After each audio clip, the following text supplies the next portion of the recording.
Le chemin vers l'illumination. Étape numéro 1. L'illumination, un concept d'un état mental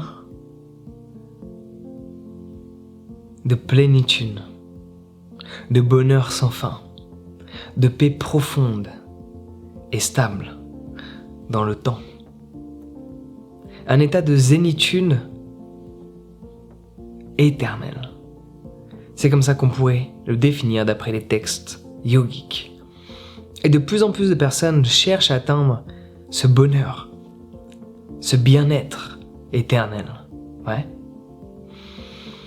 Et il y a des choses que l'on fait dans notre quotidien qui nous rapprochent de ce bien-être éternel.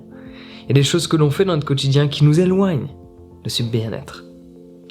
Et il y a des choses dont on pense qu'elles nous rapprochent de l'illumination, d'une joie profonde, mais qui au final nous empêchent d'atteindre cet état élevé de bonheur, de joie ou d'illumination, pour reprendre les termes yogiques. Et c'est ce dont j'ai envie de te parler aujourd'hui. Parce que, ayant suivi ce chemin vers l'illumination, afin de pouvoir un jour, comme je l'espérais, vivre dans cet état de présence ultime, où je puisse ressentir cette joie constante de la vie. J'ai pu, durant ce parcours de vie, observer certains problèmes, certaines choses que j'ai mis en place qui étaient contre-productives. Je pensais qu'elles aidaient à me rapprocher, elles me permettaient de m'élever, certes, mais c'est comme si je prenais un chemin où au final, en prenant cet ascenseur, je pouvais aller au niveau 5. Mais il n'allait pas au rooftop. Il fallait prendre un autre ascenseur pour aller à l'étage numéro 6, où on pouvait accéder au rooftop. De l'ascenseur A, tu ne peux pas accéder au 6. De l'ascenseur A, tu peux accéder uniquement au niveau 5. Alors que de l'ascenseur B, tu peux accéder au rooftop, au niveau 6. Bien sûr, cela est pour imager la situation. Seulement pour te dire qu'en fonction du chemin que tu prends, tu peux t'élever, mais tu risques d'atteindre un plafond. Et en fonction du chemin que tu prends, peut-être c'est plus difficile au début, mais il n'y a pas de plafond. Il y a un rooftop. La vue est géniale. D'en haut, on est bien. Ouais. D'une manière très générale, on commence tous au même niveau. C'est-à-dire celui de ne pas avoir conscience qu'on est nos propres maîtres de notre existence. Cela est considéré comme étant le niveau 0, vers l'illumination. On est au stade où on n'a pas conscience que nos pensées vont influencer nos actions et va influencer la vie que l'on mène de tous les jours, que ce soit sur un point de vue physique, matériel, ainsi qu'un point de vue totalement émotionnel. Le niveau 1, c'est commencer à prendre conscience de tout ça. Que mes pensées influencent mes actions, et ainsi de suite. Niveau numéro 3, on pourrait considérer que c'est la réalisation que c'est pas juste nos pensées qui influencent nos actions. C'est qu'on a le pouvoir de les changer. Pas uniquement de changer nos actions, mais de changer nos pensées à travers ce que l'on décide de faire, tel que méditer, faire du yoga. Que ce soit de l'ashtanga, de l'hatha, du kundalini, du yin, du vinyasa ou quelle que soit la forme, ça te permet de déconnecter ton mental, de te recentrer sur toi. Et plus tu vas déconnecter ton mental dans la journée, moins tes pensées auront de l'influence sur qui tu es. Et plus dans ton quotidien, tu auras cette capacité à influencer tes pensées, à contrôler ton mental plutôt que ce soit lui qui te contrôle. Ouais. L'étape numéro 4, c'est arriver à un stade où tu as de plus en plus... Non, ça serait l'étape numéro 5. L'étape numéro 4, ce serait de rentrer de plus en plus dans le fait de voir ce qui n'existe pas. Et c'est là où je veux en arriver.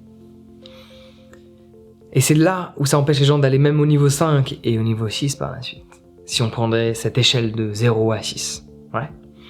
Donc le niveau 4, une fois que la plupart des gens prennent conscience qu'ils peuvent changer leurs pensées, ils ont cette capacité de les changer, d'influencer leur vie de tous les jours, de manifester, d'attirer à travers leur énergie, leur fréquence vibratoire, ils prennent conscience de leur champ électromagnétique, de tous ces facteurs-là qui sont autour d'un environnement appelé l'énergie.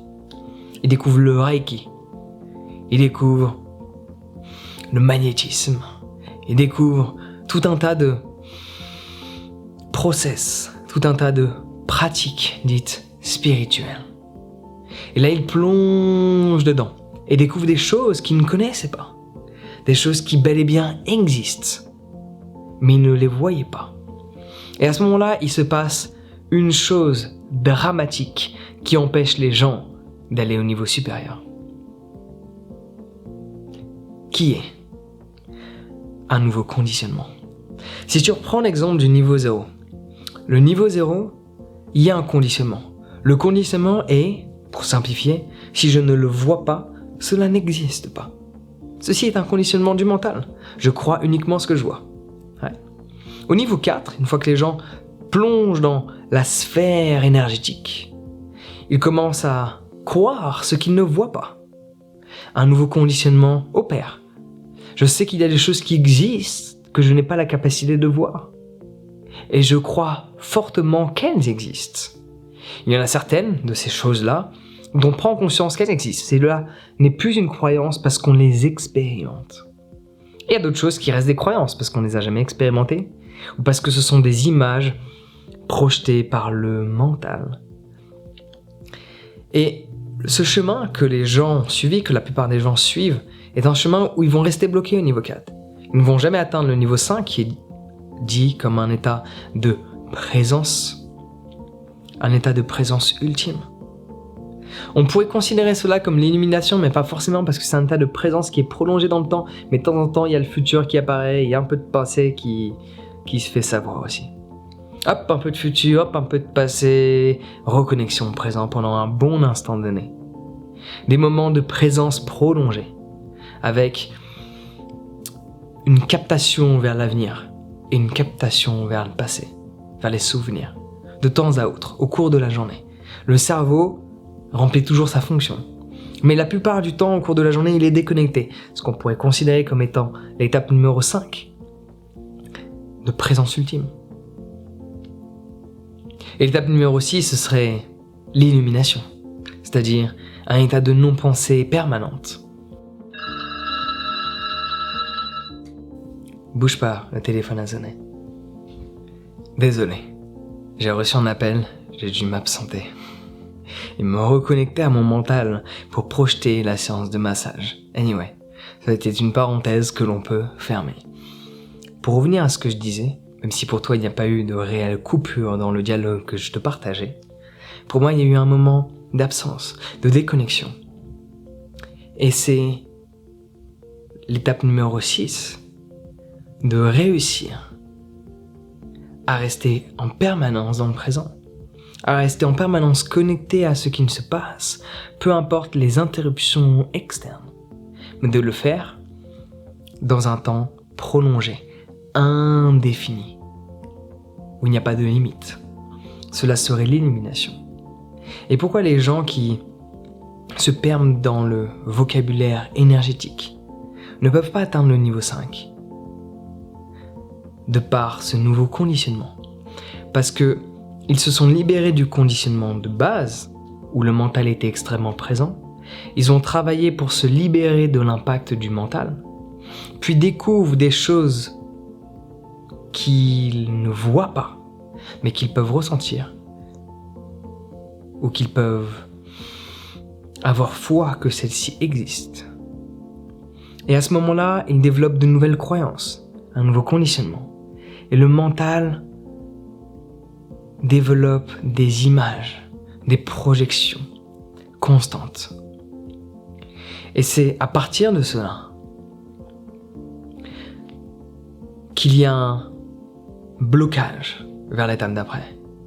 Parce que tu ne peux pas atteindre l'illumination, c'est-à-dire ce concept de bien-être ultime, yogique, quand tu fais fonctionner en permanence ton mental et que tu crois en ses propres projections mentales et que tu ne fais qu'une seule chose, c'est visualiser des images.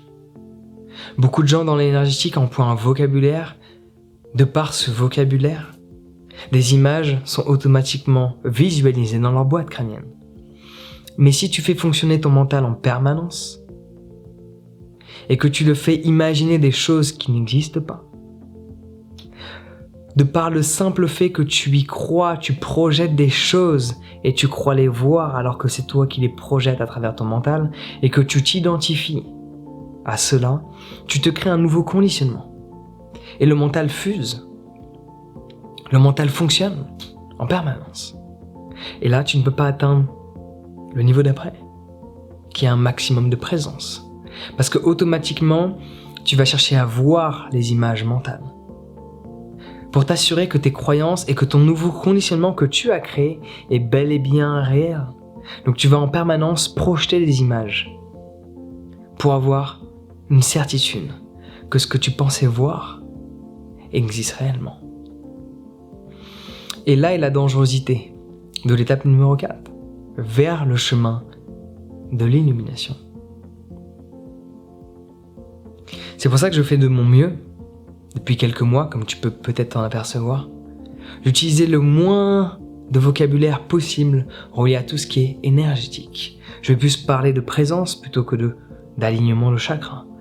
J'ai plus parler de l'air qui rentre et de l'air qui sort, plutôt que de parler de fréquences vibratoires. C'est un choix de vocabulaire qui me permet, de connecter avec n'importe quel être, n'importe quelle personne. Que ce soit le paysan quand je suis dans ma pampa, que ce soit le service hôtelier quand je suis dans un hôtel, ou que ce soit des gens qui font des cercles chamaniques.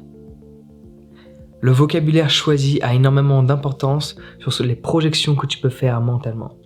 Et le chemin vers l'illumination, si tu veux pas être bloqué à l'étage 4 et aller à l'étage 5 pour pouvoir marcher les dernières marches afin d'arriver au rooftop, là où la vue est la plus belle, il va falloir te libérer du mental, te libérer de ce conditionnement.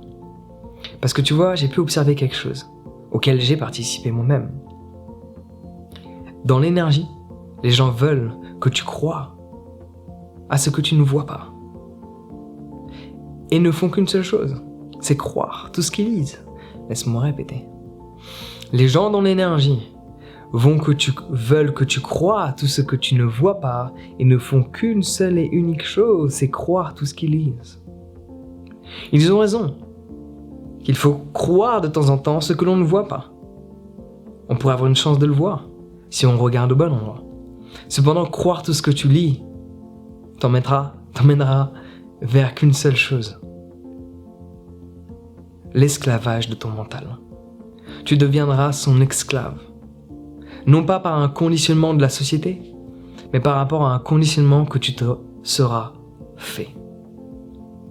Donc oui, il faut croire de temps en temps ce que tu ne vois pas, mais pas en permanence. Et ne crois pas tout ce que tu dis, comme les gens dans l'énergétique.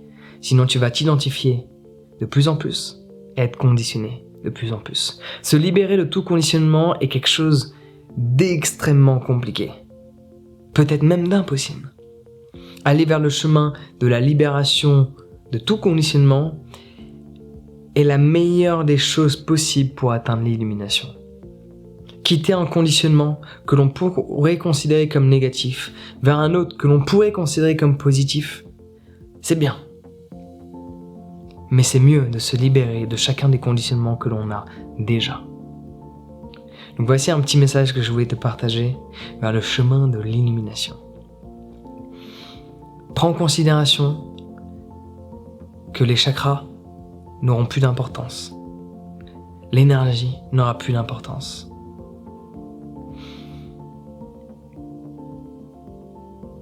Quoi que ce soit n'aura plus d'importance si tes pensées ne sont plus là. Si tu es juste présent dans l'instant, tout ce que tu peux lire sur des textes reliés à l'énergie n'a pas d'importance. Ce qui y aura de l'importance, cela sera juste l'air que tu inspires et que tu expires. Parce que cela est la clé pour être présent et atteindre cet état de zénitude permanent. C'est pour cela que je te recommande fortement de t'inscrire à ma formation sur la méditation. Le lien est dans la description. Tu peux y accéder dès à présent. Sur ce, prends soin de toi et passe une excellente journée.